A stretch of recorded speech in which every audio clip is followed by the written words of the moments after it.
नमः भास्कर्यै नमः बिल्वनिलयाय नमः वरारोहाय नमः यशस्विन्यै नमः वसुन्धराय नमः उदराङ्गाय नमः हरिण्ये नमः हेममालिन्ये नमः धनधान्यकरये नमः सिद्धये नमः श्रैण्यसौम्याय नमः शुभप्रदाय नमः प्रदाय नमः हिरण्यप्राशाय नमः हिरण्य ಎಲ್ಲರಿಗೂ ನಮಸ್ಕಾರ. ಎಲ್ಲರಿಗೂ ನನ್ನ ಚಾನಲ್ಗೆ ಸ್ವಾಗತ. ನೀವು ನೋಡ್ತಾ ಇರುವಂತಹ ಈ ಒಂದು ವಿಡಿಯೋ ಏನಿದೆ, ನನ್ನ ಆತ್ಮೀಯ ಗೆಳತಿಯಾದ ಉಷಾ ಅವರ ಮನೆಯಲ್ಲಿ ನಡೆದಂತಹ ಸತ್ಯನಾರಾಯಣ ಸ್ವಾಮಿಯ ಪೂಜೆಯ ಒಂದು ವಿಡಿಯೋ ಇದಾಗಿದೆ ಸ್ನೇಹಿತರೆ. ಈ ಒಂದು ಸತ್ಯನಾರಾಯಣ ಸ್ವಾಮಿಯ ಪೂಜೆಯಲ್ಲಿ ನಾವು ಪಾಲ್ಗೊಂಡು ಆ ಒಂದು 5 ಕತೆ ಏನಿದೆ, ಸತ್ಯನಾರಾಯಣ ಸ್ವಾಮಿಯ ಕತೆಗಳನ್ನು ಕೇಳಿದರೆ ನಮಗೆ ಮಾಡಿದಷ್ಟೇ ಪುಣ್ಯ ಪ್ರಾಪ್ತಿಯಾಗುತ್ತದೆ ಅನ್ನೋದು ನನ್ನ ಒಂದು ಭಾವನೆ. ಹಾಗೆ ಈ ಒಂದು ವಿಡಿಯೋವನ್ನು ಅಥವಾ ಈ ಒಂದು ವ್ಲಾಗನ್ನು ಕೊನೆವರೆಗೂ ಯಾರೂ ಸ್ಕಿಪ್ ಮಾಡದೆ ನೋಡಿ.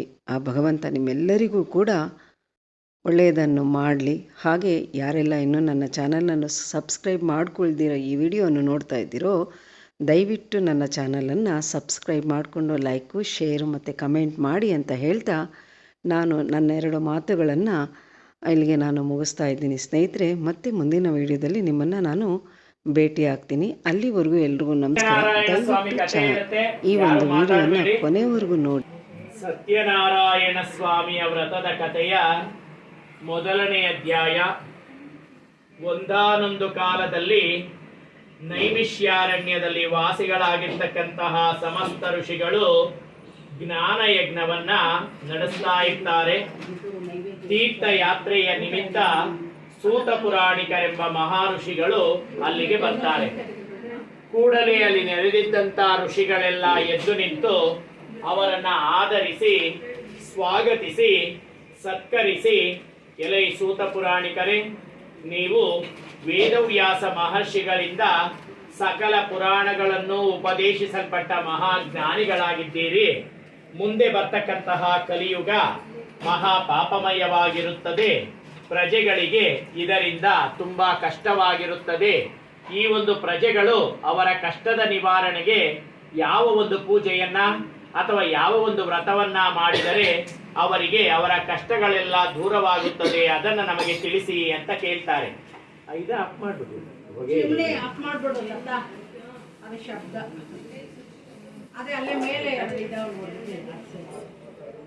ಆಗ ಸೂತ ಪುರಾಣಿಕರು ಹೇಳ್ತಾರೆ, ನೀವು ತುಂಬಾ ಒಳ್ಳೆಯ ಪ್ರಶ್ನೆಯನ್ನ ಕೇಳಿದ್ದೀರಿ.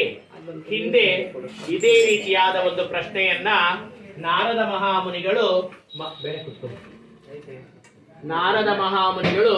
ಮಹಾವಿಷ್ಣುವಿಗೆ ಕೇಳಿ ಉತ್ತರವನ್ನು ದೊರಕಿಸಿಕೊಂಡಂತಹ ಒಂದು ಅದ್ಭುತವಾದ ಇತಿಹಾಸವಿದೆ. ಅದನ್ನ ನಾನು ನಿಮಗೆ ಹೇಳ್ತೇನೆ ಕೇಳಿ ಅಂತ ಶ್ರೀ ಸತ್ಯನಾರಾಯಣ ಸ್ವಾಮಿಯ ವ್ರತದ ಕಥೆಯನ್ನ ಹೇಳೋದಕ್ಕೆ ಶುರು ಮಾಡ್ತಾರೆ.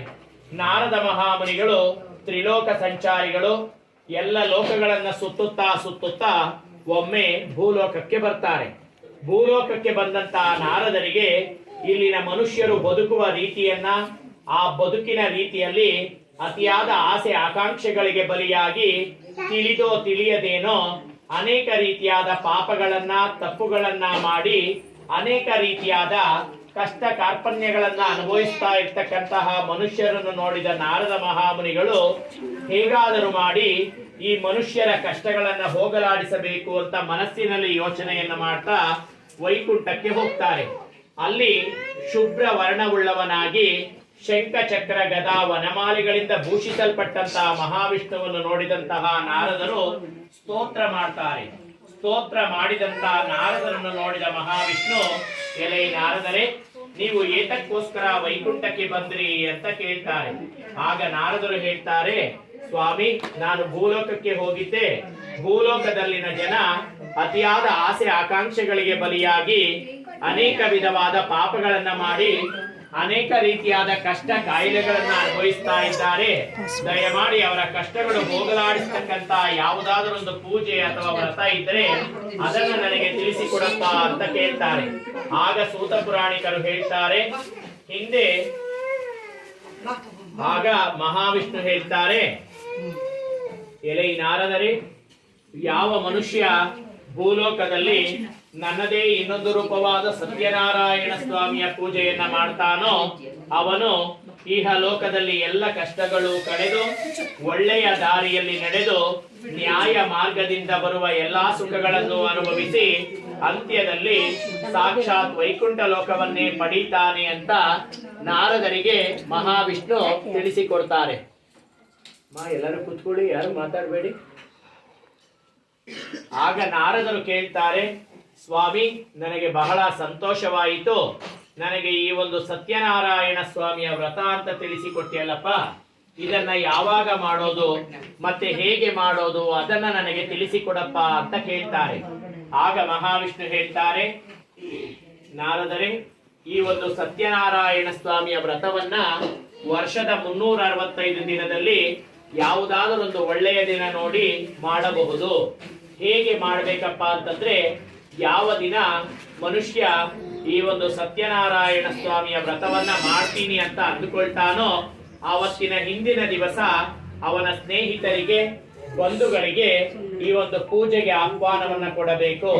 ಪೂಜೆಗೆ ಬೇಕಾದಂತ ಎಲ್ಲ ಸಾಮಗ್ರಿಗಳನ್ನ ವ್ಯವಸ್ಥೆ ಮಾಡಿಕೊಂಡು ಪೂಜೆಯ ಬಗ್ಗೆ ತಿಳ್ಕೊಂಡಿರ್ತಕ್ಕಂತಹ ಪುರೋಹಿತರನ್ನ ಕರೆಸಿ ಅವರ ಕೈಯಲ್ಲಿ ಈ ಒಂದು ಸತ್ಯನಾರಾಯಣ ಸ್ವಾಮಿಯ ಪೂಜೆಯನ್ನ ಮಾಡಿಸಬೇಕು.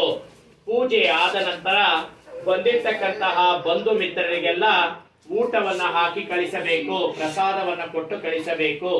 ಈ ರೀತಿಯಾಗಿ ಯಾವ ಮನುಷ್ಯ ಈ ಒಂದು ಸತ್ಯನಾರಾಯಣ ಸ್ವಾಮಿಯ ವ್ರತವನ್ನ ಮಾಡ್ತಾನೋ ಅವನು ಇಹ ಲೋಕದಲ್ಲಿ ಎಲ್ಲ ಕಷ್ಟಗಳು ಕಳೆದು ಒಳ್ಳೆಯ ದಾರಿಯಲ್ಲಿ ನಡೆದು ನ್ಯಾಯ ಮಾರ್ಗದಿಂದ ಬರುವ ಸುಖಗಳನ್ನು ಮಾತ್ರ ಅನುಭವಿಸಿ ಅಂತ್ಯದಲ್ಲಿ ಸಾಕ್ಷಾತ್ ವೈಕುಂಠ ಲೋಕವನ್ನೇ ಪಡೀತಾನೆ ಎಂಬಲ್ಲಿಗೆ ಸತ್ಯನಾರಾಯಣ ಸ್ವಾಮಿಯ ವ್ರತದ ಕಥೆಯ ಮೊದಲನೇ ಅಧ್ಯಾಯ ಮುಕ್ತಾಯವಾಯಿತು. ಓಂ ಭೂರ್ಭುವಸ್ಸುವಃ ತತ್ಸವಿತುರ್ವರೆಣ್ಯಂ ಭರ್ಗೋ ದೇವಸ್ಯ ಧೀಮಹಿ ಧಿಯೋ ಯೋ ನಃ ಪ್ರಚೋದಯಾತ್.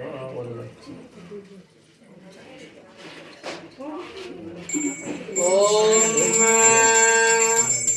ಹಿರಣ್ಯಪಾತ್ರಂ ಮದೋ ಕೋಣಂ ದದಾತಿ ಮದೋವ್ಯೋಸ್ತಾರೇತಿ ಏಕದಾ ಬ್ರಹ್ಮಾಣಮುಪಹಾರತಿ. ಇಂದಿರಾರಮಣ ಗೋವಿಂದ ಗೋವಿಂದ.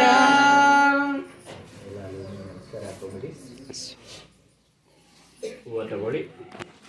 ಸತ್ಯನಾರಾಯಣ ಸ್ವಾಮಿಯ ವ್ರತದ ಕಥೆಯ 2ನೇ ಅಧ್ಯಾಯ.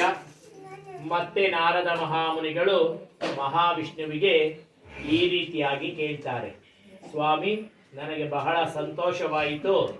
ನನಗೆ ಈ ಒಂದು ಸತ್ಯನಾರಾಯಣ ಸ್ವಾಮಿಯ ವ್ರತ ಅಂತ ತಿಳಿಸಿಕೊಟ್ಟೆ, ಅದನ್ನ ಯಾವಾಗ ಮಾಡೋದಂತ ತಿಳಿಸಿಕೊಟ್ಟೆ, ಹೇಗೆ ಮಾಡೋದಂತ ಕೂಡ ತಿಳಿಸಿಕೊಟ್ಟಿದ್ದೀಯಪ್ಪ.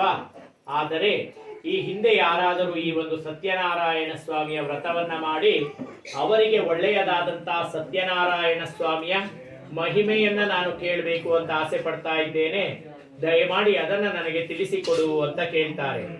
ಆಗ ಮಹಾವಿಷ್ಣು ಹೇಳ್ತಾರೆ, ಎಲೈ ನಾರದರೆ, ಹಿಂದೆ ಕಾಶಿ ನಗರದಲ್ಲಿ ಅತ್ಯಂತ ಬಡವನಾಗಿರ್ತಕ್ಕಂತಹ ಒಬ್ಬ ಬ್ರಾಹ್ಮಣ ಇರ್ತಾನೆ. ಆ ಬ್ರಾಹ್ಮಣ ಪ್ರತಿ ದಿವಸ ಭಿಕ್ಷೆಗೆ ಹೋಗಿ ಭಿಕ್ಷೆಯಿಂದ ಬಂದಂತಹ ಹಣದಿಂದ, ದವಸ ಧಾನ್ಯದಿಂದ ತನ್ನ ಜೀವನವನ್ನ ಮಾಡ್ತಾ ಇರ್ತಾನೆ.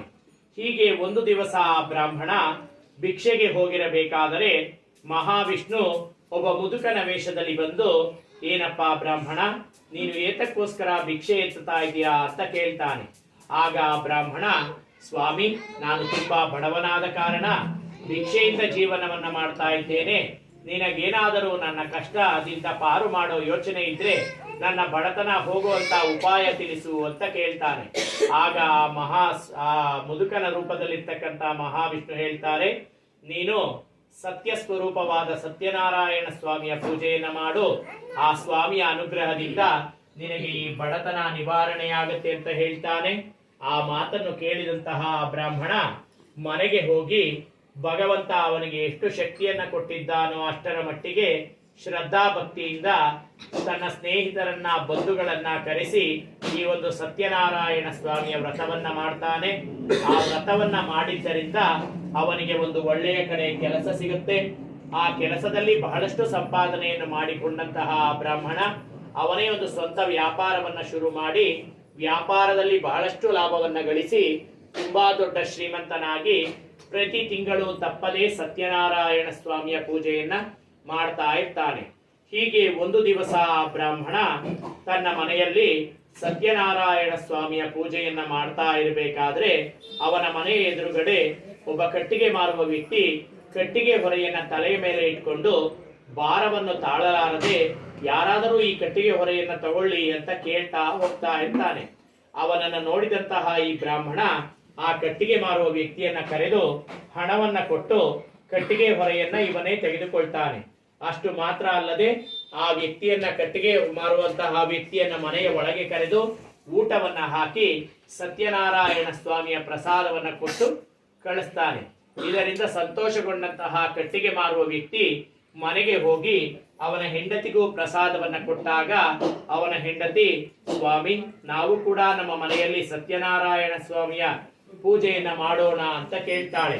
ಇದರಿಂದ ಸಂತೋಷಗೊಂಡಂತಹ ಕಟ್ಟಿಗೆ ಮಾರುವ ವ್ಯಕ್ತಿ ಆವತ್ತು ಕಟ್ಟಿಗೆ ಮಾರಿ ಬಂದ ಹಣದಿಂದ ಈ ಪೂಜೆಗೆ ಬೇಕಾದಂತಹ ಎಲ್ಲ ಸಾಮಗ್ರಿಗಳನ್ನ ವ್ಯವಸ್ಥೆ ಮಾಡಿಕೊಂಡು ಆ ಒಂದು ಪೂಜೆಯನ್ನ ಮಾಡ್ತಾನೆ.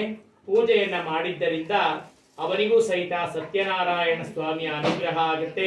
ಆ ಅನುಗ್ರಹದಿಂದ ಅವನಿಗೂ ಸಹಿತ ಕಟ್ಟಿಗೆ ವ್ಯಾಪಾರದಲ್ಲಿ ಬಹಳಷ್ಟು ಲಾಭ ಬಂದು ತುಂಬಾ ದೊಡ್ಡ ಶ್ರೀಮಂತನಾಗಿ ಪ್ರತಿ ತಿಂಗಳು ತಪ್ಪದೇ ಸತ್ಯನಾರಾಯಣ ಸ್ವಾಮಿಯ ಪೂಜೆಯನ್ನ ಮಾಡಿ ಲೋಕದಲ್ಲಿ ಎಲ್ಲ ಕಷ್ಟಗಳು ಕಳೆದು ಒಳ್ಳೆಯ ದಾರಿಯಲ್ಲಿ ನಡೆದು ನ್ಯಾಯ ಮಾರ್ಗದಿಂದ ಬರುವ ಸುಖಗಳನ್ನು ಮಾತ್ರ ಅನುಭವಿಸಿ ಅಂತ್ಯದಲ್ಲಿ ಸಾಕ್ಷಾತ್ ವೈಕುಂಠ ಲೋಕವನ್ನೇ ಪಡೀತಾನೆ ಎಂಬಲ್ಲಿಗೆ ಸತ್ಯನಾರಾಯಣ ಸ್ವಾಮಿಯ ವ್ರತದ ಕಥೆಯ 2ನೇ ಅಧ್ಯಾಯ ಮುಕ್ತಾಯವಾಯಿತು.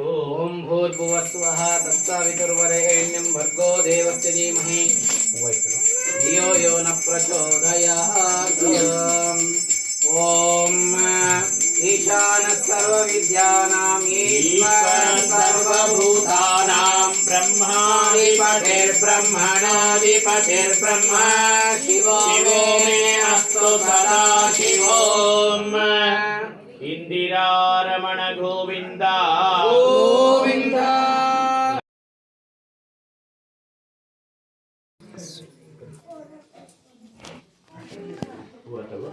ಸತ್ಯನಾರಾಯಣ ಸ್ವಾಮಿಯ ವ್ರತದ ಕಥೆಯ 3ನೇ ಅಧ್ಯಾಯ.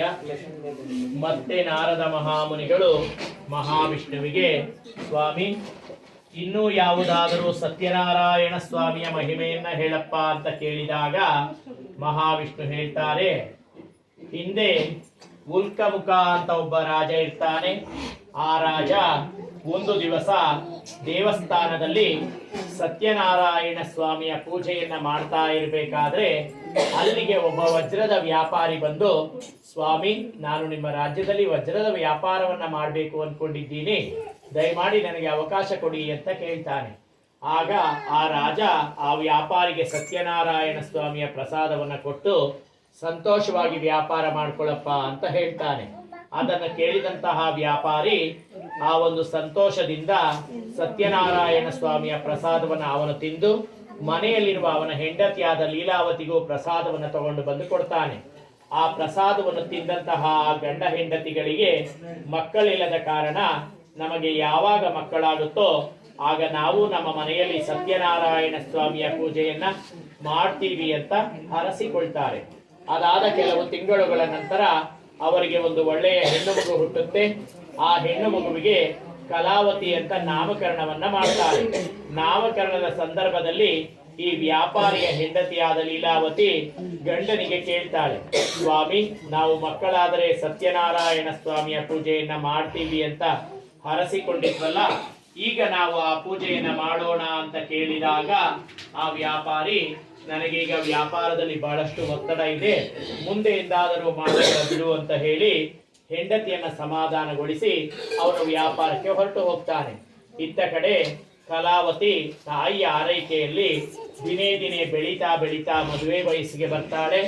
ಮದುವೆ ವಯಸ್ಸಿಗೆ ಬಂದಂತಹ ಅವರ ಮಗಳನ್ನು ನೋಡಿದಂತಹ ವ್ಯಾಪಾರಿ ಅವರ ಬಂಧುಗಳಲ್ಲೇ ಒಬ್ಬ ಉತ್ತಮನಾದ ಗುಣಾಢ್ಯನಾದ ಸುಂದರನಾಗಿರ್ತಕ್ಕಂತಹ ಹುಡುಗನನ್ನು ಹುಡುಕಿ ಆ ಹುಡುಗನಿಗೆ ಅವರ ಮಗಳನ್ನ ಧಾರೆ ಎರೆದು ಮದುವೆ ಮಾಡಿ ಕೊಡ್ತಾನೆ. ಮದುವೆ ಸಂದರ್ಭದಲ್ಲೂ ಸಹಿತ ಈ ವ್ಯಾಪಾರಿಯ ಹೆಂಡತಿಯಾದ ಲೀಲಾವತಿ ಗಂಡನಿಗೆ ಕೇಳ್ತಾಳೆ, ಸ್ವಾಮಿ, ನಾವು ಮಕ್ಕಳಾದರೆ ಸತ್ಯನಾರಾಯಣನ ಪೂಜೆಯನ್ನ ಮಾಡ್ತೀವಿ ಅಂತ ಹರಸಿಕೊಂಡಿದ್ವಿ. ಆಗ ನಮಗೆ ಮಾಡೋದಕ್ಕೆ ಸಾಧ್ಯವಾಗಲಿಲ್ಲ. ಈಗ ಮಗಳ ಮದುವೆ ಕೂಡ ಆಗಿ ಹೋಗಿದೆ. ಈಗಲಾದರೂ ಮಾಡಿ ಅದನ್ನ ಹರಕೆಯನ್ನ ತೀರಿಸಿ ಬಿಡೋಣ ಅಂತ ಕೇಳಿದಾಗ ಆ ವ್ಯಾಪಾರಿ ಹೇಳ್ತಾನೆ, ನಮಗೆ ಆವಾಗ ಮಕ್ಕಳಾಗಬೇಕಿತ್ತು. ಮಕ್ಕಳು ಬೆಳೆದು ದೊಡ್ಡವರಾಗಿ ವ್ಯಾಪಾರ ವ್ಯವಹಾರಗಳು ಅಭಿವೃದ್ಧಿಯಾಗಿ ಅವರ ಮದುವೆ ಕಾರ್ಯಗಳು ನಡಿಬೇಕಾಗಿತ್ತು. ಅದಕ್ಕಾಗಿ ನಾನು ಹಾಗೆ ಹರಸಿಕೊಂಡಿದ್ದೆ. ಈಗ ಅದೆಲ್ಲವೂ ಆಗಿ ಹೋಗಿದೆಯಲ್ಲ. ಈಗ ನಾನು ಆ ಪೂಜೆಯು ಮಾಡಿ ನನಗೆ ಬರಬೇಕಾದಂತಹ ಲಾಭ ಯಾವುದು ಇಲ್ಲ ಬಿಡು ಅಂತ ಹೇಳಿ ಹೆಂಡತಿಯನ್ನ ಬೈದು ಅಳಿಯನಿಗೆ ವ್ಯಾಪಾರವನ್ನ ಕಲಿಸಿಕೊಡೋದಕ್ಕಾಗಿ ಈ ಮಾವ ಅಳಿಯ ಇಬ್ಬರು ವಜ್ರ ವೈಡೂರ್ಯಗಳ ಸಮೇತ ರತ್ನಸಾರ ಅನ್ನೋ ಒಂದು ಪಟ್ಟಣಕ್ಕೆ ಹೋಗಿ ಅಲ್ಲಿ ವ್ಯಾಪಾರವನ್ನ ಮಾಡ್ತಾ ಇರ್ತಾರೆ. ಹೀಗಿರಬೇಕಾದರೆ ಒಂದು ದಿನ ಆ ರತ್ನಸಾರ ಎಂಬ ಪಟ್ಟಣದ ರಾಜನ ಅರಮನೆಯಲ್ಲಿ ಕಳ್ಳರಿಬ್ಬರು ನುಗ್ಗಿ ರಾಜನ ಆಭರಣಗಳನ್ನ ಕದ್ದುಕೊಂಡು ಓಡಿ ಬರ್ತಾ ಇರ್ತಾರೆ. ಅದನ್ನು ನೋಡಿದಂತಹ ರಾಜಭಟರು ಕಳ್ಳರನ್ನ ಅಟ್ಟಿಸಿಕೊಂಡು ಬರ್ತಾರೆ. ಆಗ ರಾಜಭಟರು ಬರ್ತಾ ಇರೋದನ್ನು ನೋಡಿದಂತಹ ಈ ಕಳ್ಳರು ಭಯಗೊಂಡು ಈ ರಾಜನ ಆಭರಣಗಳನ್ನ ಈ ವ್ಯಾಪಾರಿಗಳು ವ್ಯಾಪಾರ ಮಾಡುವ ಸ್ಥಳದಲ್ಲಿಯೇ ಇಟ್ಟು ಬಿಟ್ಟು ಕಣ್ಣಿಗೆ ಕಾಣದೆ ಓಡಿ ಹೋಗಿಬಿಡ್ತಾರೆ. ಇತ್ತ ಕಡೆ ರಾಜಭಟರು ಕಳ್ಳರನ್ನ ಹುಡುಕ್ತಾ ಬರ್ತಾ ಇರಬೇಕಾದ್ರೆ ಈ ವ್ಯಾಪಾರಿಗಳು ಬೇರೆಯ ಊರಿನವರಂತೆ ಕಂಡು ಬಂದು ಇವರನ್ನ ವಿಚಾರಿಸಿ ಇವರ ಹತ್ತಿರವಿದ್ದ ಆಭರಣಗಳನ್ನೆಲ್ಲ ತೆಗೆಸಿ ನೋಡಿದಾಗ ಇವರ ಹತ್ತಿರ ರಾಜನ ಆಭರಣ ಇರುವುದು ಕಂಡು ಬಂದು ಇವರೇ ಕಳ್ಳರಂತ ತಿಳಿದುಕೊಂಡು ಇವರನ್ನ ಹಗ್ಗಗಳಿಂದ ಕಟ್ಟಿ ಎಳೆದುಕೊಂಡು ಬಂದು ರಾಜನ ಹತ್ತಿರ ನಿಲ್ಲಿಸಿ, ಸ್ವಾಮಿ, ನಿಮ್ಮ ಆಭರಣವನ್ನ ಕದ್ದಿದ್ದಂತಹ ಇಬ್ಬರು ಕಳ್ಳರನ್ನ ಬಂಧಿಸಿದ್ದೇವೆ, ಅವರಿಗೆ ಶಿಕ್ಷೆಯನ್ನ ಕೊಡಿ ಅಂತ ಕೇಳ್ತಾರೆ. ಆಗ ರಾಜ ಇವರನ್ನ ಕಾರಾಗೃಹದಲ್ಲಿ ಬಂಧಿಸಿ ಅಂತ ಅಪ್ಪಣೆಯನ್ನು ಮಾಡ್ತಾನೆ. ಇತ್ತ ಕಡೆ ಕಲಾವತಿ ಮತ್ತೆ ಅವಳ ತಾಯಿ ಲೀಲಾವತಿಗೂ ಅವಳ ಗಂಡ ಮತ್ತೆ ಅವಳ ತಂದೆ ಇಲ್ಲದೆ ಬಹಳ ಕಷ್ಟ ಉಂಟಾಗಿ ಜೀವನ ಮಾಡುವುದು ಬಹಳ ತೊಂದರೆಯಾಗಿ ಬೇರೆಯವರ ಮನೆಯಲ್ಲಿ ಕೆಲಸ ಮಾಡಿ ಜೀವನ ಮಾಡುವ ಪರಿಸ್ಥಿತಿಗೆ ಬಂದು ಬಿಡ್ತಾರೆ. ಹೀಗಿರಬೇಕಾದರೆ ಒಂದು ದಿನ ಕಲಾವತಿ ಒಂದು ದೇವಸ್ಥಾನಕ್ಕೆ ಕೆಲಸಕ್ಕೆ ಅಂತ ಹೋದಾಗ ಅಲ್ಲಿ ಸತ್ಯನಾರಾಯಣ ಸ್ವಾಮಿಯ ಪೂಜೆ ನಡೀತಾ ಇರೋದು ನೋಡ್ತಾಳೆ. ಅದು ನೋಡಿದಾಗ ಅವಳು ಕೂಡ ದೇವಸ್ಥಾನದ ಎಲ್ಲಾ ಸೇವೆಯನ್ನು ಬೇಗನೆ ಮುಗಿಸಿ ಅವಳು ಕೂಡ ಬಂದು ಪೂಜೆಯಲ್ಲಿ ಪಾಲ್ಗೊಂಡು ಸ್ವಾಮಿಗೆ ಯಥಾಶಕ್ತಿ ಸೇವೆಯನ್ನ ಮಾಡಿ ಪೂಜೆ ಆದ ನಂತರ ಪ್ರಸಾದವನ್ನು ತಿಂದು ಸ್ವಾಮಿಗೆ ಬೇಡಿಕೊಳ್ತಾಳೆ, ಸ್ವಾಮಿ, ನನ್ನ ಗಂಡ ಮತ್ತೆ ನನ್ನ ತಂದೆ ಇಬ್ಬರು ವ್ಯಾಪಾರಕ್ಕೆ ಅಂತ ಬೇರೆಯ ಊರಿಗೆ ಹೋಗಿ ವರ್ಷಗಳು ಕಳೀತಾ ಬಂದಿದೆ. ಅವರು ಎಲ್ಲಿದ್ದಾರೋ ಏನಾಗಿದ್ದಾರೋ ಒಂದು ಕೂಡ ಮಾಹಿತಿ ಇಲ್ಲ. ಅವರೇನಾದರೂ ಆಪತ್ತಿನಲ್ಲಿ ಸಿಕ್ಕಾಕೊಂಡಿದ್ದರೆ ಅವರನ್ನ ರಕ್ಷಣೆ ಮಾಡಿ ಬೇಗ ಬರುವಂತೆ ಆಶೀರ್ವಾದ ಮಾಡಪ್ಪ ಅಂತ ಕೇಳಿದಾಗ ಅವಳ ಭಕ್ತಿಗೆ ಮೆಚ್ಚಿದಂತಹ ಸತ್ಯನಾರಾಯಣ ಸ್ವಾಮಿ ಆ ರತ್ನಸಾರ ಎಂಬ ಪಟ್ಟಣದ ರಾಜನ ಕನಸಿನಲ್ಲಿ ಹೋಗಿ, ನಾಳೆ ನೀನು ಬಂಧನದಲ್ಲಿಟ್ಟಿರ್ತಕ್ಕಂತಹ ಇಬ್ಬರು ವ್ಯಾಪಾರಿಗಳು ಕಳ್ಳರಲ್ಲ, ಅವರನ್ನ ಬಿಡುಗಡೆಗೊಳಿಸು ಅಂತ ಹೇಳ್ತಾನೆ.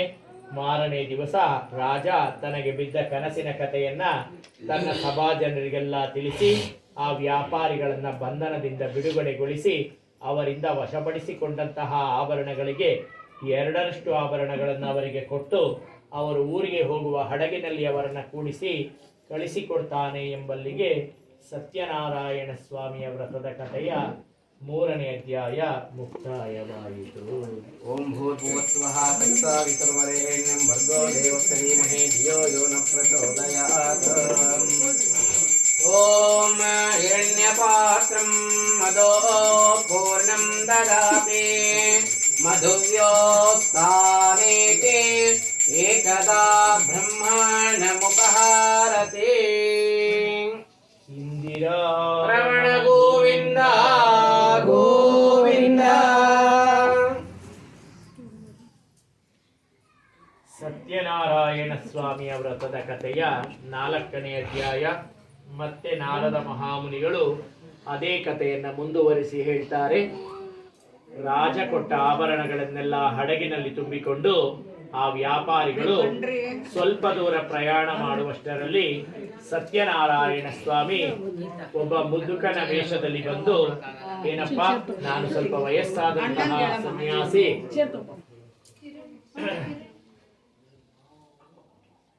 ನಾನು ಸ್ವಲ್ಪ ವಯಸ್ಸಾದಂತಹ ಸನ್ಯಾಸಿ.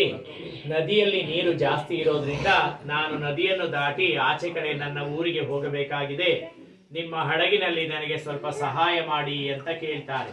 ಆಗ ವ್ಯಾಪಾರಿಗಳು ರಾಜ ಬಹಳಷ್ಟು ಆಭರಣಗಳನ್ನ ಕೊಟ್ಟ ಎಂಬ ಅಹಂಕಾರದಿಂದ, ಇಲ್ಲ, ನಾವು ಸೊಪ್ಪಿನ ವ್ಯಾಪಾರಿಗಳು, ನಮ್ಮ ಹಡಗಿನಲ್ಲಿ ಎಲೆಬಳ್ಳಿ ಸೊಪ್ಪುಗಳು ಬಹಳ ಇರೋದ್ರಿಂದ ನಿನ್ನನ್ನು ನಮ್ಮ ಹಡಗಿನಲ್ಲಿ ಕೂಡಿಸಿ ಸಹಾಯವನ್ನ ಮಾಡೋದಕ್ಕೆ ಸಾಧ್ಯ ಇಲ್ಲ ಅಂತ ಸುಳ್ಳನ್ನ ಹೇಳ್ತಾರೆ. ಆ ಮಾತನ್ನು ಕೇಳಿದಂತಹ ವ್ಯಾಪಾರಿ, ಆ ಸ್ವಾಮಿ, ನಿಮ್ಮ ಮಾತು ನಿಜವಾಗಲಿ ಅಂತ ಶಾಪವನ್ನ ಕೊಡ್ತಾರೆ. ಈ ವ್ಯಾಪಾರಿಗಳು ಸ್ವಲ್ಪ ದೂರ ಪ್ರಯಾಣ ಮಾಡಿ ಹಡಗನ್ನ ತೆಗೆದು ನೋಡಿದಾಗ ಆ ಹಡಗಿನಲ್ಲಿರುವ ಆಭರಣಗಳೆಲ್ಲ ಮಾಯವಾಗಿ ಬರೀ ಎಲೆಬಳ್ಳಿಗಳೇ ತುಂಬಿ ಹೋಗಿರುತ್ತೆ. ಇದರಿಂದ ತುಂಬಾ ಚಿಂತಾಕ್ರಾಂತರಾದಂತಹ ವ್ಯಾಪಾರಿಗಳು ಯಾವ ಸ್ಥಳದಲ್ಲಿ ಈ ಒಂದು ಸನ್ಯಾಸಿಗೆ ಸುಳ್ಳನ್ನ ಹೇಳಿ ಅವಮಾನ ಮಾಡಿದರೋ ಪುನಃ ಅದೇ ಸ್ಥಳಕ್ಕೆ ಹೋಗಿ ಆ ಸನ್ಯಾಸಿಗೆ ಕ್ಷಮೆಯನ್ನ ಕೇಳಿ ಅವನಿಗೆ ಸಹಾಯವನ್ನ ಮಾಡಿ ಮತ್ತೆ ಬಂದು ಹಡಗನ್ನ ಹತ್ತಿ ನೋಡಿದಾಗ ಆ ಹಡಗಿನಲ್ಲಿ ಆಭರಣಗಳು ಮೊದಲಿನಂತೆ ತುಂಬಿರುತ್ತೆ. ಇದರಿಂದ ಸಂತೋಷಗೊಂಡಂತಹ ವ್ಯಾಪಾರಿಗಳು ಸತ್ಯನಾರಾಯಣ ಸ್ವಾಮಿಯ ಸ್ಮರಣೆಯನ್ನು ಮಾಡ್ತಾ ಪ್ರಯಾಣವನ್ನ ಮುಂದುವರಿಸಿ ಅವರ ಊರಿನ ನದಿಯ ದಡದ ಹತ್ತಿರಕ್ಕೆ ಬಂದು ಹಡಗನ್ನ ನಿಲ್ಲಿಸಿಕೊಂಡು ನಾವು ಬಂದಿರತಕ್ಕಂತಹ ವಿಚಾರವನ್ನ ನಮ್ಮ ಮನೆಯವರಿಗೆ ತಿಳಿಸಿ ಅವರನ್ನ ಕರೆದುಕೊಂಡು ಬಾ ಅಂತ ಹುಡುಗನನ್ನ ಕಳಿಸ್ತಾರೆ. ಆ ಹುಡುಗ ಮನೆಗೆ ಹೋಗಿ ಕಲಾವತಿಗೆ ಅವಳ ಗಂಡ ಬಂದ ವಿಷಯವನ್ನ ತಿಳಿಸ್ತಾನೆ.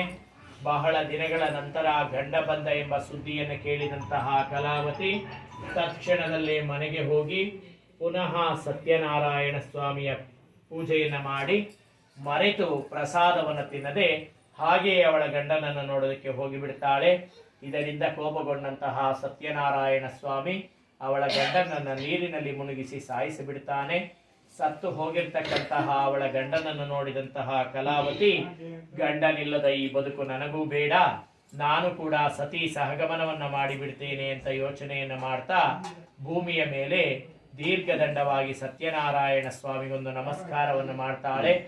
ಆಗ ಆಕಾಶವಾಣಿ ಬಂದು ಹೇಳುತ್ತೆ, ನೀನು ಮನೆಯಲ್ಲಿ ಸತ್ಯನಾರಾಯಣ ಸ್ವಾಮಿಯ ಪ್ರಸಾದವನ್ನು ತಿನ್ನದೆ ಹಾಗೆಯೇ ಬಂದಿದ್ದೀಯಾ, ಆದ್ದರಿಂದಾನೇ ನಿನ್ನ ಗಂಡ ಸತ್ತು ಹೋಗಿದ್ದಾನೆ.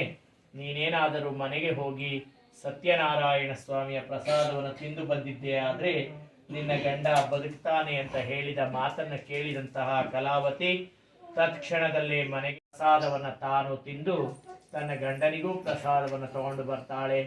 ಆಗ ಅವಳ ಗಂಡ ಬದುಕಿರ್ತಾನೆ. ಇದರಿಂದ ಸಂತೋಷಗೊಂಡಂತಹ ಕಲಾವತಿ ಅವಳ ಗಂಡನನ್ನ, ತಂದೆ ತಾಯಿಯರನ್ನ, ಬಂಧು ಬಳಗವನ್ನ ಕರೆದುಕೊಂಡು ಮನೆಗೆ ಹೋಗಿ ಅತ್ಯಂತ ವಿಜೃಂಭಣೆಯಿಂದ ವೈಭವೋಪೇತವಾಗಿ ಈ ಒಂದು ಸತ್ಯನಾರಾಯಣ ಸ್ವಾಮಿಯ ವ್ರತವನ್ನ ಮಾಡಿ ಇಹಲೋಕದಲ್ಲಿ ಎಲ್ಲ ಕಷ್ಟಗಳು ಕಳೆದು ಒಳ್ಳೆಯ ದಾರಿಯಲ್ಲಿ ನಡೆದು ನ್ಯಾಯ ಮಾರ್ಗದಿಂದ ಬರುವ ಎಲ್ಲಾ ಸುಖಗಳನ್ನು ಅನುಭವಿಸಿ ಅಂತ್ಯದಲ್ಲಿ ಸಾಕ್ಷಾತ್ ವೈಕುಂಠ ಲೋಕವನ್ನೇ ಪಡೆದ ಎಂಬಲ್ಲಿಗೆ ಸತ್ಯನಾರಾಯಣ ಸ್ವಾಮಿಯ ವ್ರತದ ಕಥೆಯ 4ನೇ ಅಧ್ಯಾಯ ಮುಕ್ತಾಯವಾಯಿತು.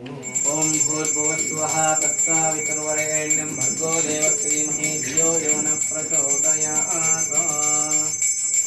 ಓಂ ಹಿರಣ್ಯಪಾತ್ರಂ ಮದೋ ಪೂರ್ಣಂ ದದಾತಿ ಮಧುವ್ಯೋಕ್ತಾನೇತಿ ಏಕದಾ ಬ್ರಹ್ಮಣಮುಪಹಾರತಿ. ಲಕ್ಷ್ಮೀರಮಣ ಗೋವಿಂದ ಗೋವಿಂದ. ಸತ್ಯನಾರಾಯಣ ಸ್ವಾಮಿಯ ವ್ರತದ ಕಥೆಯ 5ನೆಯ ಕೊನೆಯ ಅಧ್ಯಾಯ. ಹಿಂದೆ ಉಲ್ಕಮುಖ ಅಂತ ಒಬ್ಬ ರಾಜ ಇರ್ತಾನೆ. ಆ ಅಂಗಧ್ವಜ ಅಂತ ಒಬ್ಬ ರಾಜ ಒಂದು ದಿವಸ ತನ್ನ ಅರಮನೆಯಲ್ಲಿ ತನ್ನ ಪಟ್ಟದ ಕುದುರೆಯನ್ನ ಹತ್ತಿ ಅರಮನೆಯಿಂದ ಸ್ವಲ್ಪ ದೂರದಲ್ಲೇ ಇರ್ತಕ್ಕಂತಹ ಒಂದು ಕಾಡಿಗೆ ಹೋಗಿ ಅನೇಕ ರೀತಿಯಾದ ಪ್ರಾಣಿಗಳನ್ನ, ಪಕ್ಷಿಗಳನ್ನ, ಗಿಡ ಮರಗಳನ್ನ, ನದಿಗಳನ್ನ ನೋಡ್ತಾ ಆನಂದದಿಂದ ಮೈಮರೆತು ಆಯಾಸಗೊಂಡು ಒಂದು ಅಶ್ವತ್ಥ ಮರದ ಕೆಳಗೆ ಕುಳಿತು ವಿಶ್ರಾಂತಿಯನ್ನ ಪಡಿತಾ ಇರ್ತಾನೆ. ಆ ರಾಜನಿಗೆ ಸ್ವಲ್ಪ ದೂರದರಲ್ಲಿ ಗೋಪಾಲಕರು, ಅಂದರೆ ದನ ಕಾಯುವಂತಹ ಹುಡುಗರೆಲ್ಲ ಸೇರಿಕೊಂಡು ಶ್ರದ್ಧಾಭಕ್ತಿಯಿಂದ ಈ ಒಂದು ಸತ್ಯನಾರಾಯಣ ಸ್ವಾಮಿಯ ವ್ರತವನ್ನ ಮಾಡ್ತಾ ಇರ್ತಾರೆ. ಅದನ್ನು ನೋಡಿದಂತಹ ರಾಜ, ನಾನೊಬ್ಬ ದೊಡ್ಡ ರಾಜ, ಈ ದನ ಕಾಯುವ ಹುಡುಗರು ಮಾಡ್ತಕ್ಕಂತಹ ಪೂಜೆಗೆ ಹೋದರೆ ನನಗೇನು ಮರ್ಯಾದೆ ಇರುತ್ತೆ ಅಂತ ಯೋಚನೆಯನ್ನು ಮಾಡ್ತಾ ಅಲ್ಲಿಗೆ ಹೋಗೋದು ಇಲ್ಲ. ಮತ್ತೆ ಸತ್ಯನಾರಾಯಣ ಸ್ವಾಮಿಯನ್ನು ನೋಡಿ ನಮಸ್ಕಾರವನ್ನು ಮಾಡೋದಿಲ್ಲ. ಆದರೂ ಸಹಿತ ಪಾಪ ಹುಡುಗರೆಲ್ಲ ಪೂಜೆ ಮುಗಿದ ಮೇಲೆ ಪ್ರಸಾದವನ್ನು ತಂದು ರಾಜರಿಗೆ ಕೊಡ್ತಾರೆ. ಆ ಪ್ರಸಾದವನ್ನು ತಿಂದಂತಹ ನೋಡಿದಂತಹ ರಾಜ, ನಾನು ಅರಮನೆಯಲ್ಲಿ ಪಂಚಭಕ್ಷ ಪರಮಾನ್ನಗಳನ್ನು ತಿಂತಾ ಇರ್ತೇನೆ, ನನಗೆ ಈ ಊಟ ಈ ಪ್ರಸಾದ ರುಚಿಸೋದಿಲ್ಲ ಅಂತ ಯೋಚನೆಯನ್ನು ಮಾಡ್ತಾ ಆ ಪ್ರಸಾದವನ್ನು ತಿನ್ನದೆ, ಆ ಹುಡುಗರಿಗೆ ಮರ್ಯಾದೆಯನ್ನು ಕೊಡದೆ, ಸ್ವಾಮಿಗೆ ನಮಸ್ಕಾರವನ್ನು ಮಾಡದೆ ಹಾಗೆ ಎದ್ದು ಅರಮನೆ ಕಡೆಗೆ ಹೊರಟು ಬಿಡ್ತಾನೆ ಕುದುರೆಯನ್ನ ಹತ್ತಿ. ಇದರಿಂದ ಕೋಪಗೊಂಡಂತಹ ಸತ್ಯನಾರಾಯಣ ಸ್ವಾಮಿ, ನಿನ್ನ ಅರಮನೆ ನಿನ್ನ ಕಣ್ಣಿಗೆ ಕಾಣಿಸದೆ ಹೋಗಲಿ ಅಂತ ಶಾಪವನ್ನು ಕೊಡ್ತಾನೆ. ಆವತ್ತಿನ ದಿವಸ ರಾಜ ಎಷ್ಟು ದೂರ ಪ್ರಯಾಣ ಮಾಡಿದರೂ ಆ ರಾಜನಿಗೆ ಅವನ ಅರಮನೆ ಅವನ ಕಣ್ಣಿಗೆ ಕಾಣಿಸೋದೇ ಇಲ್ಲ. ಬರೀ ಕಾಡನ್ನೆಲ್ಲ ಅಲೆದು ಅಲೆದು ಸುಸ್ತಾದಂತಹ ರಾಜ ಹಸಿವು ಬಾಯಾರಿಕೆಗಳಿಂದ ಬಳಲಿ ಬೆಂಡಾಗಿ ಮೂರ್ಛೆ ಹೋಗುವ ಪರಿಸ್ಥಿತಿಗೆ ಬಂದಾಗ ಆ ರಾಜನಿಗೆ ಮುಂಜಾನೆ ತಾನು ಮಾಡಿದ ಅಪಚಾರದ ನೆನಪಾಗಿ ನಾನು ಈ ರೀತಿಯಾಗಿ ಮಾಡಬಾರ್ದಾಗಿತ್ತು ಅಂತ ಬಹಳ ನೋವು ಪಡ್ತಾ, ಯಾವ ಸ್ಥಳದಲ್ಲಿ ಈ ಒಂದು ಸತ್ಯನಾರಾಯಣ ಸ್ವಾಮಿಯ ಪೂಜೆ ಆಯಿತೋ ಪುನಃ ಅದೇ ಸ್ಥಳಕ್ಕೆ ಬಂದು ನೋಡುವಷ್ಟೊತ್ತಿಗೆ ಸಂಜೆ ಗೋಧೂಳಿ ಸಮಯ ಆಗಿ ಹೋಗಿರೋದ್ರಿಂದ ಆ ಹುಡುಗರೆಲ್ಲ ಗೋವುಗಳನ್ನು ಕರೆದುಕೊಂಡು ಊರಿನ ಕಡೆಗೆ ಹೊರಟು ಹೋಗಿರ್ತಾರೆ. ಆವತ್ತಿನ ರಾತ್ರಿ ಬಹಳ ಭಯದಿಂದ ದುಃಖದಿಂದ ಅಲ್ಲಿಯೇ ಕಾಡಿನಲ್ಲಿಯೇ ಕಳೆದಂತಹ ರಾಜ ಮಾರನೇ ದಿವಸ ಆ ಹುಡುಗರೆಲ್ಲ ದನಗಳನ್ನು ಕರೆದುಕೊಂಡು ಕಾಡಿಗೆ ಬರುವವರೆಗೂ ಕಾದಿದ್ದು, ಅವರೆಲ್ಲ ಬಂದ ಮೇಲೆ ಅವರ ಜೊತೆಯಲ್ಲಿ ಇವನು ಸೇರಿಕೊಂಡು ಸತ್ಯನಾರಾಯಣ ಸ್ವಾಮಿಯ ಪೂಜೆಯನ್ನು ಮಾಡಿ ಪ್ರಸಾದವನ್ನು ತಿಂದು ಆ ಹುಡುಗರಿಗೂ ಕ್ಷಮೆಯನ್ನ ಕೇಳಿ ಸ್ವಾಮಿಗೂ ಕ್ಷಮೆಯನ್ನ ಕೇಳಿ ಕುದುರೆಯನ್ನ ಹತ್ತಿ ಹೊರಟಾಗ ಅವನ ಅರಮನೆ ಅವನ ಕಣ್ಣಿಗೆ ಕಾಣಿಸುತ್ತೆ. ಇದರಿಂದ ಸಂತೋಷಗೊಂಡಂತಹ ರಾಜ ಅವನ ರಾಜ್ಯದ ಜನಗಳೆಲ್ಲ ಸುಖ ಶಾಂತಿ ನೆಮ್ಮದಿಗಳಿಂದ ಬಾಳಲಿ, ನ್ಯಾಯ ನೀತಿ ಧರ್ಮವಂತರಾಗಿ ಬದುಕಲಿ ಅಂತ ಹೇಳಿ ಅವನ ಅರಮನೆಯಲ್ಲಿ ಪ್ರತಿ ತಿಂಗಳು ತಪ್ಪದೇ ಸತ್ಯನಾರಾಯಣ ಸ್ವಾಮಿಯ ಪೂಜೆಯನ್ನು ಮಾಡಿ ಇಹಲೋಕದಲ್ಲಿ ಎಲ್ಲ ಕಷ್ಟಗಳು ಕಳೆದು ಒಳ್ಳೆಯ ದಾರಿಯಲ್ಲಿ ನಡೆದು ನ್ಯಾಯ ಮಾರ್ಗದಿಂದ ಬರುವ ಎಲ್ಲ ಸುಖಗಳನ್ನು ಅನುಭವಿಸಿ ಅಂತ್ಯದಲ್ಲಿ ಸಾಕ್ಷಾತ್ ವೈಕುಂಠ ಲೋಕವನ್ನೇ ಪಡೆದ ಎಂಬಲ್ಲಿಗೆ ಸತ್ಯನಾರಾಯಣ ಸ್ವಾಮಿಯ ವ್ರತದ ಕಥೆಯ 5ನೇ ಅಧ್ಯಾಯ ಮುಕ್ತಾಯವಾಯಿತು. ಓಂ ಭೂರ್ಭುವಸ್ಸುವಃ ತತ್ಸವಿತುರ್ವರೆಣ್ಯಂ ಭರ್ಗೋ ದೇವಸ್ಯ ಧೀಮಹಿ ಧಿಯೋ ಯೋ ನ ಪ್ರಚೋದಯಾತ್. ಓಂ ಶ್ರೀಯಕಾಂತಾಯ ಕಲ್ಯಾಣ ನಿಧಯೇ ನಿಧಯೇಸ್ತಿನ ಶ್ರೀ ವೆಂಕಟ ನಿವಾಸಾಯ ಶ್ರೀನಿವಾಸಾಯ ಮಂಗಳಂ ಮಂಗಳಂ ಕೌಸಲೇಂದ್ರಾಯ ಮಹನೀಯ ಗುಣಾತ್ಮನೇ ಚಕ್ರವರ್ತಿ ತನೂಜಾಯ ಸಾರ್ವಭೌಮಾಯ ಮಂಗಳಂ. ಲಕ್ಷ್ಮೀ ರಮಣ ಗೋವಿಂದ ಗೋವಿಂದ.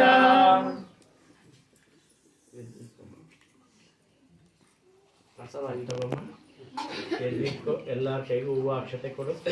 ಎಲ್ಲರೂ ಎದ್ದಿಟ್ಕೊಂಡ್ಬಿಡಿ. ಅಕ್ಷತೆ ಇದೆ.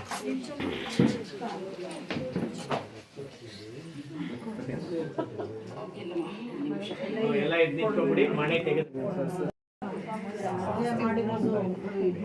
ಇದರಲ್ಲಿ ಇದು ನೈವೇದ್ಯ ಆದ್ಮೇಲೆ ಇದು ತಗೊಂಡಾಗ ಅದು ಸ್ವಲ್ಪ ಮಿಕ್ಸ್ ಮಾಡ್ಬಿಟ್ಟು ಈ ದೇವರ ಹತ್ರ ಸತ್ಯನಾರಾಯಣ ಕಾಪಾಡು ಶ್ರೀ ಸತ್ಯನಾರಾಯಣ ಪನ್ನಗ ಶಯನ ಪಾವನ ಚರಣ ಪನ್ನಗ ಶಯನ ಪಾವನ ಚರಣ ನಂಬಿದೆ ನಿನ್ನ ಕಾಪಾಡು ಶ್ರೀ ಸತ್ಯನಾರಾಯಣ ನಾರಾಯಣ ಸತ್ಯನಾರಾಯಣ ನಾರಾಯಣ ಲಕ್ಷ್ಮೀನಾರಾಯಣ ಮನವೆಂಬ ಮಂಟಪಗಳಾಗಿದೆ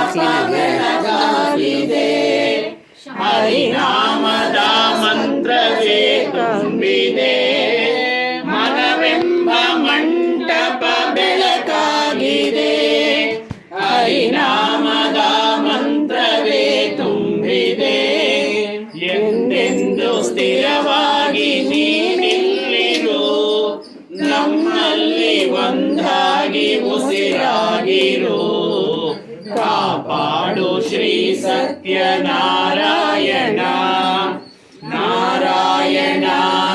ಸತ್ಯನಾರಾಯಣ ನಾರಾಯಣ ಲಕ್ಷ್ಮೀ ನಾರಾಯಣ ನನಗಾಗಿ ಏನೆಂದು ನಾ ಬೇಡೆನೋ ಧನ ಕನಕ ಬೇಕೆಂದು ನಾ ಕೇಳೆನೋ ನನಗಾಗಿ ಏನೆಂದು ನಾ ಬೇಡೆನೋ ಧನ ಕನಕ ಬೇಕೆಂದು ನಾ ಬೇಡೆನೋ ಈ ಮನೆಯು ನೀನಿರುವ ಗುಡಿಯಾಗಲಿ ಸುಖ ಶಾಂತಿ ನೆಮ್ಮದಿಯ ನೆಲೆಯಾಗಲಿ ಕಾಪಾಡು ಶ್ರೀ ಸತ್ಯನಾರಾಯಣ ನಾರಾಯಣ ಸತ್ಯನಾರಾಯಣ ನಾರಾಯಣ ಲಕ್ಷ್ಮೀ ನಾರಾಯಣ ಕಣ್ಣೀರ ಅಭಿಷೇಕನ ಮಾಡಿದೆ ಕರುಣಾಳು ನೀ ನನ್ನ ಕಾಪಾಡಿದೆ ಕಣ್ಣೀರ ಅಭಿಷೇಕನ ಮಾಡಿದೆ ಕರುಣಾಳು ನೀ ನನ್ನ ಕಾಪಾಡಿದೆ ಮಡಿಲನ್ನು ನೀ ತುಂಬಿದೆ ನಾ ಕಾಣದಾನಂದ ನೀ ನೀಡಿದೆ ಕಾಪಾಡು ಶ್ರೀ ಸತ್ಯನಾರಾಯಣ ನಾರಾಯಣ ಸತ್ಯನಾರಾಯಣ ನಾರಾಯಣ ಲಕ್ಷ್ಮೀ ನಾರಾಯಣ ನಾರಾಯಣ ಸತ್ಯನಾರಾಯಣ ನಾರಾಯಣ ಲಕ್ಷ್ಮೀ ನಾರಾಯಣ. ಹರಿ ಓಂ ಸ್ವಸ್ತಿ ಓಂ ದೇವದೇವೋತ್ತಮ. ಲೋಕಾ ಸಮಸ್ತ ಲೋಕಾ ಸಮಸ್ತ ಸುಖಿನೋ ಭವಂತು ಸುಖಿನೋ ಭವಂತು. ಲೋಕಾ ಸಮಸ್ತ ಲೋಕಾ ಸಮಸ್ತ ಸುಖಿನೋ ಭವಂತು ಸುಖಿನೋ ಭವಂತು. ಲೋಕಾ ಸಮಸ್ತ ಲೋಕಾ ಸಮಸ್ತ ಸುಖಿನೋ ಭವಂತು ಸುಖಿನೋ ಭವಂತು. ಎಲ್ಲ ಮೆತ್ತಗಲ್ಲೇ ಪ್ರದಕ್ಷಿಣೆ ಮಾಡ್ಬಿಟ್ಟು ಮೆತ್ತಗೆ ಹತ್ರ ಬಂದು ದೇವ್ರ ಹತ್ರ ಹೂವು ಹಾಕ್ಬಿಟ್ಟು ನಮಸ್ಕಾರ ಮಾಡ್ಕೊಳ್ಳಿ. ಯಾನಿ ಕಾನಿ ಚ ಪಾಪಾನಿ ಜನ್ಮಾಂತರ ಕೃತಾನಿ ಚ ತಾನಿ ತಾನಿ ವಿನಶ್ಯಂತಿ ಪ್ರದಕ್ಷಿಣ್ಯಂ ಪದೇ ಪದೇ.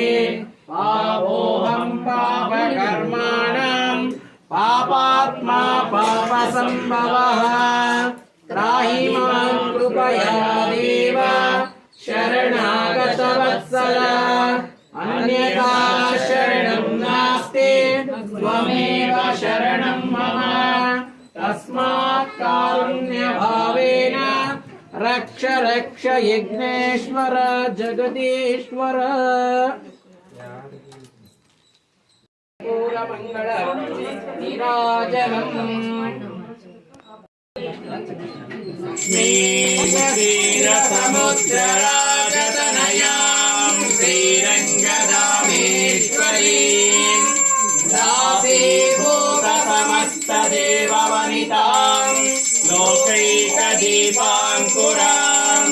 ಶ್ರೀಮನ್ಮಂದಕಟಾಕ್ಷಲಬ್ಧ ವಿಭವತ್ ಬ್ರಹ್ಮೇಂದ್ರ ಗಂಗಾಧರೇ ತ್ವಾಂ ತ್ರೈಲೋಕ್ಯ ಕುಟುಂಬಿನೀಂ ಸರಸಿಜಾಂ ವಂದೇ ಮುಕುಂದ ಪ್ರಿಯಾಂ ಹಿರಣ್ಯಪಾತ್ರಂ ಮಧೋ ಪೂರ್ಣಂ ದದಾತಿ ಮಧುರ್ಯೋತ್ಥಾನೇತಿ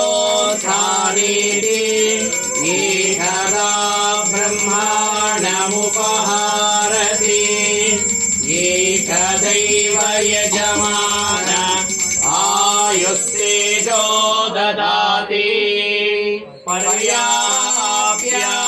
ಪರ್ಯಾಪ್ಯಾನಂತರಾಯ ಸರ್ವಸ್ತೋಮೋತಿ ಶಾಸ್ತ್ರಮುತ್ತಮಹರ್ಭವತಿ ಸರ್ವಸ್ಯಾಪ್ತೆ ಸರ್ವಸ್ಯ ಚಿತ್ತೇ ಸರ್ವಮೇವ ಶ್ರೀರಾಪ್ನೋತಿ ಸರ್ವಂ ಜಯತೆ.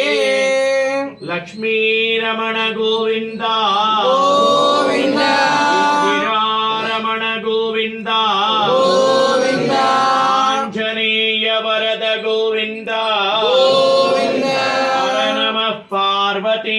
ಪತಯೇ ಹರ ಮಹಾದೇವ ಶಂಭೋ ಶಂಕರ. ऋषये वेदं सर्वं यद्भूतं